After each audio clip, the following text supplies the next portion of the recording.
Коомдук жайлардагы түкүрүү бул адамдын элементардык маданиятсыздыгы. Эми ал мыйзам бузуучулукта болуп калды. Андан тышкары мындай жаман адаттар коомчулуктун ден соолугуна да олуттуу таасирин тийгизет. Анткени зыяндуу микробактериялар абага чыгып, дени соо адамга да оору жугузуу коркунучун жаратат. Бул тууралуу Жалал-Абад шаардык мэриясынын алдындагы жаштар иштери боюнча комитети тарабынан уюштурулган демилгечи топтун студенттер менен өткөрүлгөн жыйынында сөз болду. Түшүндүрүү иштерин колго алган демилгечи топко дин, маданият, саламаттыкты сактоо жана спорт тармактарынын өкүлдөрү катышып, шаардагы номер 1 кесиптик лицейдин студенттери менен жолугушту. Максат быйылкы жылдын 1-январынан баштап өлкөдө бузуулар жана жоруктар жөнүндө кодекстер ишке кирип, коомдук жайлардагы тартип бузуулар боюнча жаза чаралар каралган мыйзамдардын жеткиликтүүлүгүн камсыздоо болуп саналат. Жаш өспүрүмдөрдүн коомдук жайларда өздөрүн туура алып жүрүүсүн, маданияттуулугун күчөтүүнү көздөгөн бул иш-чаралар алдыда шаардагы башка окуу жайларда да уланмакчы. Эске сала кетсек, Жалал-Абад шаарындагы номер 1 кесиптик лицейде 500дөн ашуун студент билим алат.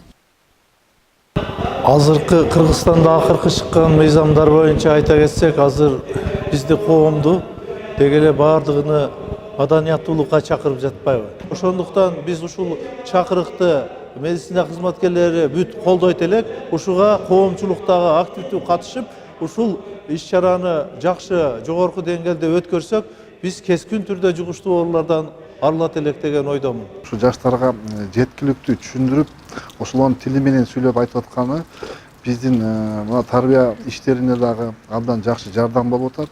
Мен ойлойм, ушундай жыйындарды мүмкүн болушунча көбүрөөк өткөзүп туруш керек. Азыркы жаштардын арасында жаштарыбыз чынын айтканда көбүнчө маалыматты, ушундай тарбиялык маалыматтарды алганга мындай эме болбой атат да, хотя мүмкүнчүлүк өзү интернеттен башка жактан алса болот, эми ал жакта көбүнчө развлекательный оюндар болгон үчүн алар мындай нерсеге көп маани бербейт.